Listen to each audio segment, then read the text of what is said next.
আমার একটি শিশু সন্তান আছে, জন্মের পর তাকে দেখতে এসে আত্মীয় স্বজনরা টাকা দিয়েছিল, সেসব টাকা আমি খরচ করে ফেলেছি, এটা আমার জন্য জায়েজ কি না? এটার প্রকৃত মালিক কে? এর উত্তর হলো যে শিশু যে সমস্ত গিফট পায় সেগুলোর মালিক শিশু। যদি শিশুর অভিভাবক তথা বাবা মা তারা অভাবী হন, তাহলে সেক্ষেত্রে শিশুর যে গিফটের টাকা বা সম্পদ যেগুলো সে পেয়েছে সেগুলো থেকে শিশুর জন্য খরচ করতে পারেন। অর্থাৎ শিশুর জন্য যা খরচ করলেন সেটা নিজেরা কাটাকাটি করলেন। ধরুন আপনি 20,000 টাকা হাদিয়া পেয়েছেন বা 50,000 টাকার জিনিসপত্র উপহার পেয়েছেন, আপনি শিশুর জন্য এর চেয়ে বেশি খরচ ইতিমধ্যে করেছেন, তাহলে আপনি এটা রেখে দিতে পারেন যদি আপনি গরিব হন, অভাবী হন। আর সেটা যদি না হয় তাহলে সেক্ষেত্রে শিশুর সেই টাকা বা উপহার সেটা আপনার জন্য রাখা জায়েজ নাই, বরং সেটা আপনি রেখে দিবেন, শিশু বড় হলে তাকে তার সম্পদ বুঝিয়ে দিবেন। আর যদি তার এটা আপনি খরচ করে ফেলেন তাহলে সেক্ষেত্রে এটা ঋণ হিসাবে বিবেচিত হবে এবং পরবর্তীতে শিশুকে ঠিক যে পরিমাণ খরচ করেছেন সে পরিমাণ টাকা ফেরত দিতে হবে। ইসলামে এই লেনদেনের বিষয়গুলোকে একেবারে স্পষ্ট অবস্থান আমাদেরকে নিতে বলে। বাবা এবং সন্তান আমরা তো সবাই এক এরকম মনে করি যে যার সম্পদের উপর যা ইচ্ছা তা খুশি করবার কোনো সুযোগ কিন্তু নেই। অবৈধ সম্পর্কের ফলে অন্তঃসত্ত্বা হলে এই অবস্থায় বিয়ে সহি হবে কিনা? উত্তর হলো হ্যাঁ, অন্তঃসত্ত্বা অবস্থায় যদি বিয়ে হয় তাহলে বিয়ে সহি হবে। অবৈধ সম্পর্কের ফলে যদি এটা হয়ে থাকে সেক্ষেত্রে সেটার জন্য আলাদা করে আল্লাহর কাছে তওবা এবং ইস্তেগফার করে নিতে হবে। তওবা ইস্তেগফারের পর বিয়ে বন্ধনে আবদ্ধ হতে চাইলে আবদ্ধ হতে পারেন। এমনিতে সাধারণ অবস্থাতে কোনো নারী অন্য কোনো পুরুষের সন্তান তার গর্ভে ধারণ করেছেন তাহলে সেক্ষেত্রে তালাক হলে সন্তান প্রসব হওয়ার পর অন্য কোনো জায়গায় বিয়ে বসতে পারবেন। কিন্তু অবৈধ সম্পর্কের ফলে যদি অন্তঃসত্ত্বা হয়ে থাকে তাহলে ওই ব্যক্তি যদি বিয়ে করতে চায় সে বিয়ে বিশুদ্ধ হবে এবং এই অবৈধ সম্পর্কের কারণে যে হারাম সন্তান পেটে এসেছে সেটার জন্য উভয়কে তওবা নাসুহা বা আল্লাহর কাছে খাঁটি অন্তরে তওবা করতে হবে। প্রশ্ন হলো যে আমার সন্তান প্রসবের সময় বাড়িতে কোনো পুরুষ ছিল না, তখন সন্তানের কোনো ধাত্রী আজান দেয়, মহিলা মানুষ আজান দিলে কি কোনো সমস্যা হবে? উত্তর হলো না, এতে কোনো অসুবিধা নেই। নবজাতকের কানে আজান পুরুষরা যেমন দিতে পারেন নারীরাও কিন্তু দিতে পারেন। অতএব কোনো নারী যদি আজান দিয়ে দেন তাতেও কিন্তু নবজাতকের কানে আজান দেওয়ার যে মুস্তাহাব সেটি আদায় হয়ে যাবে। 7 মাসের বাচ্চা মিসক্যারেজ হয়েছে, আজকে 15 দিন, এখনো ব্লিডিং হচ্ছে, আমি কি নেফাসের হিসাব করব নাকি 10 দিন অতিরিক্ত হওয়ার পর সেটাকে অসুস্থতা হিসাবে বিবেচনা করে স্বাভাবিক ইবাদতবন্দি করব? উত্তর হলো 7 মাসের বাচ্চা যেহেতু হয়েছে এবং 7 মাসের বাচ্চা মিসক্যারেজ যেহেতু হয়েছে অতএব এটা নেফাস হিসাবে বিবেচিত হবে এবং যতদিন পর্যন্ত ব্লিডিং আছে ততদিন পর্যন্ত আপনি নেফাস হিসাবে গণ্য করবেন এবং নামাজ কালাম পড়বেন না। অবশ্য 40-এর পর হলে নেফাসের সাধারণ নিয়ম অনুযায়ী আপনি 40 দিন পার হয়ে গেলে তারপরে অটোমেটিক আপনি নামাজ কালাম পড়তে হবে। 40 দিনের বেশি নেফাস গণ্য হয় না। তাহলে 7 মাসের বাচ্চা মিসক্যারেজ হয়ে গেলে যে ব্লিডিং হচ্ছে সেই ব্লিডিংটাকে নেফাসের রক্ত হিসাবে গণ্য করা হবে, এটাকে সাধারণ অসুস্থতা হিসাবে বা ইস্তেহাজা হিসাবে গণ্য করবার সুযোগ নেই। একজন মহিলার বাচ্চা হওয়ার পরপরই জীবন আশঙ্কা থাকায় জরায়ু কেটে ফেলে দিতে হয়েছে। বর্তমানে তার রক্ত ক্ষরণ হচ্ছে, কিন্তু যেহেতু জরায়ু নেই এই রক্ত কি নেফাস হিসাবে গণ্য হবে নাকি ইস্তেহাজা হিসাবে গণ্য হবে? বাচ্চা হওয়ার এবং জরায়ু কাটার আজ 3 দিন পার হয়েছে, এমত অবস্থায় উক্ত নারীর নামাজের বিধান কি? উত্তর হলো কোন নারীর জরায়ু কেটে ফেলার কারণে বা অপারেশন জনিত কারণে যে ব্লিডিং হচ্ছে সেটা যদিও তার লজ্জাস্থান দিয়ে হোক তারপরেও সেটি নেফাস হিসাবে বা সন্তান পরবর্তী যে ব্লিডিং সেই হিসাবে এটি গণ্য হবে না, বরং এটি সাধারণ ইস্তেহাজা বা অসুস্থতা হিসেবে বিবেচিত হবে এবং এই অবস্থায় তার নামাজ কন্টিনিউ করতে হবে। অনবরত রক্ত বের হতে থাকলে তিনি ওযু করে নামাজ পড়বেন, এর মধ্যে রক্ত বের হলে কোনো অসুবিধা নেই, মাযুর হিসেবে বিবেচিত হবেন।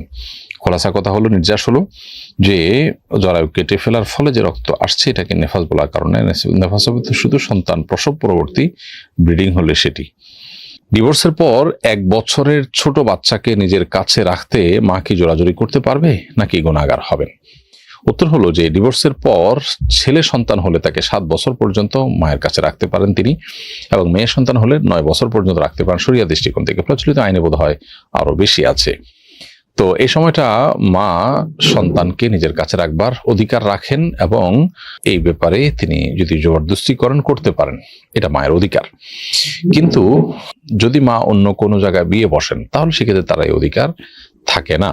সাধারণত ডিভোর্সের পর আমরা অনেকেই আল্লাহকে ভয় করি না এবং এক্ষেত্রে পরস্পরের অধিকার নষ্ট করি। একজন নারী তার বাচ্চা তার সাথে থাকবে, অধিকারটা তার নির্দিষ্ট একটা সময় পর্যন্ত, অতএব তার সে অধিকার খর্ব করা আমাদের উচিত নয়।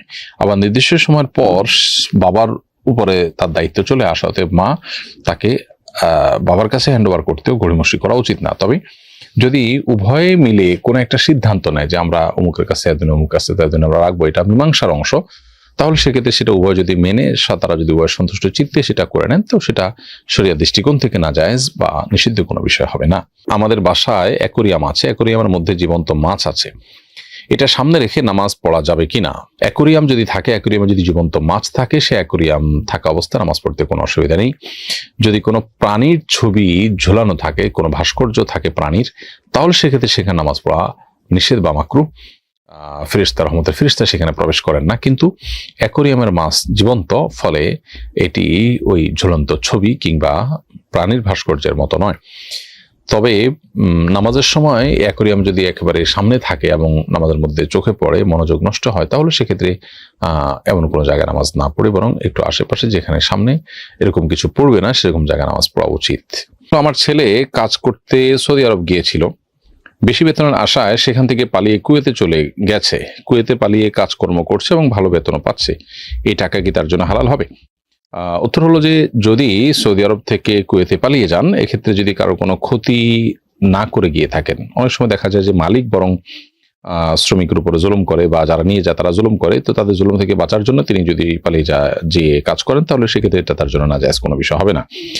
আর যদি এমন হয় যে যিনি তাকে টাকা পয়সা দিয়ে নিয়ে গেলেন শ্রমিক হিসাবে, অতিরিক্ত সুযোগ পেয়ে তার সাথে যে চুক্তি আছে এটার আগে পালিয়ে যান, তাহলে অবশ্যই এই কাজটা গুনাহের হয়েছে এবং বান্দার হক নষ্ট হয়েছে। ওই লোকের কাছ থেকে মাফ না পাওয়া গেলে কিয়ামতের ময়দানে এটার জন্য জবাবদিহি করা লাগতে পারে। তো এটা ভ্যারি করে অবস্থার উপরে। সাধারণত বাংলাদেশ থেকে যারা যান তারা নিজের টাকায় যান, বরং যারা নিয়ে যান তারাই তাকে প্রতারণা করেন। সেরকম হলে তার জন্য পালিয়ে যাওয়াটা নাজায়েজ কোনো বিষয় নয়। আর ওখানে গিয়ে যেতে উপার্জন করছেন তিনি, সেটা হালাল শ্রম দিয়ে পারিশ্রমিক নিলে সেটা মৌলিকভাবে নাজায়েজ কোনো বিষয় হবে না। কেউ যদি তার সন্তানকে হারামজাদা বলে গালি দেয়, এটা তার স্ত্রীর জন্য জেনার অপবাদ হিসেবে গণ্য হবে কিনা? উত্তর হলো যে, যদি কেউ এটার অর্থ বুঝে, মানে অবৈধ সন্তান তুমি এরকম অর্থ বুঝে এবং সেটা সিরিয়াসলি মিন করে বলেন, তাহলে তো এটা অবশ্যই স্ত্রীর চরিত্রের উপরে কালিমা লেপন হবে এবং এটা প্রমাণ করতে না পারলে ইসলামের দৃষ্টিকোণ থেকে দণ্ডবিধির আলোকে তিনি 80 বেত্রাঘাত শাস্তির উপযুক্ত হবেন। এর বাইরে তার তার সাক্ষ্য কখনো গ্রহণযোগ্য হবে না এবং সে আল্লাহর কাছে ফাসিক হিসেবে গণ্য হবে। আর যদি রূপক অর্থে বলা হয়ে থাকে যে এটা আসলে সিরিয়াসলি এটার অর্থ বুঝে বলা হয়েছে তা না, জাস্ট একটা গালি দেওয়া দরকার, সেই জায়গা থেকে তিনি গালি দিয়েছেন, এরকম যদি হয়, তাহলে সেক্ষেত্রে এটা স্ত্রীর উপরে মিথ্যা অপবাদ হিসাবে গণ্য হবে না। আর সাধারণত বাবা ছেলেকে এরকম যখন বলে রাগের মাথায়, তখন সেটা সিরিয়াস অর্থে, এটার অর্থ বুঝে তার জন্ম নিয়ে সন্দেহ করে প্রশ্ন তুলে তারপরে বলেছেন, এরকমটি হয় না। যার কারণে সাধারণ অবস্থাতে এই গালি যদি বাবা দেয়, তাহলে সেক্ষেত্রে উপকর্থে গালি হিসাবে বিবেচিত হবে এবং এর কারণে স্ত্রীর উপরে অপবাদ দিয়েছেন তিনি এমনটি বলার কোনো সুযোগ থাকবে না।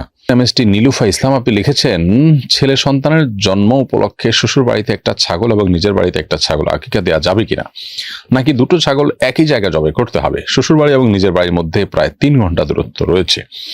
বোন নীলুফা ইসলাম, আপনার প্রশ্ন উত্তর হলো, আকিকা যেহেতু আপনার ছেলে হয়েছে, 2টি ছাগল দিতে হবে এবং 2টি ছাগলের ক্ষেত্রে একই জায়গায় দেওয়া আবশ্যক নয়। যদি শ্বশুর বাড়িতে একটা, বাবার বাড়িতে একটা, 2 জায়গায় 2টি ছাগল দেওয়া হয়, তাতেও আকিকা হয়ে যাবে।